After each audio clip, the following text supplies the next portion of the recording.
All right, this week I wanted to try something a little bit different, and I wanted to put together a little montage of some ways you can adjust your squat and get different training benefits out of it. A lot of people would just maybe think about doing a regular squat, which I'm doing here, but I'm going to run through some other variations quite quickly. I only do about 5 of each one, or this one's actually a squat hold, but so there's 12 total variations out of the squat.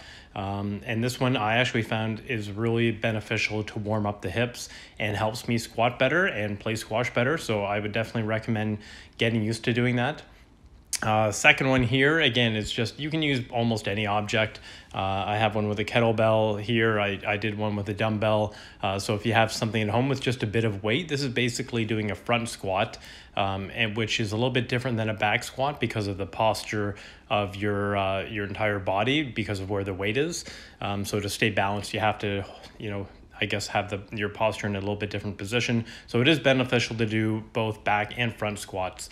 And here I had one kettlebell and now a double kettlebell, which I always find much more difficult.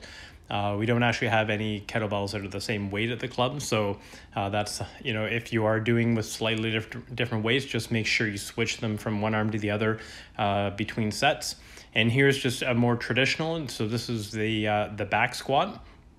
And the next one I do after this is the front squat, which is, can be a little bit uncomfortable for some people on the wrist. And again, changing your balance.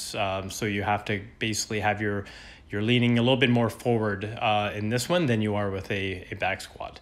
And here is actually a few variations of a split squat. So the differences are going to be, again, with the kettlebell. So split squat is really great for squash players because you isolate one leg at a time.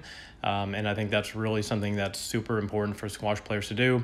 And you'll see here in this 9th one, I'm holding the kettlebell against the back of my form, against my chest, which does make this exercise quite a bit more difficult. And then finally, one more split squat variation. I just actually do the double kettlebell, which is actually a lot more challenging because your core is really a lot more engaged. So your upper body is really working as hard as your lower body when you do the double kettlebell split squat. So this is definitely one of the more difficult exercises you can do with squats.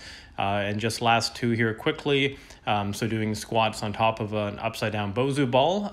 If it's right set up, I find you don't have enough width for your squat stance, but it depends on your actual stance when you do a squat. And then finally here, some squat jumps, which was the only plyometric one of these exercises. So I hope you enjoy these exercises, and I'll try to come up with a new video for next week.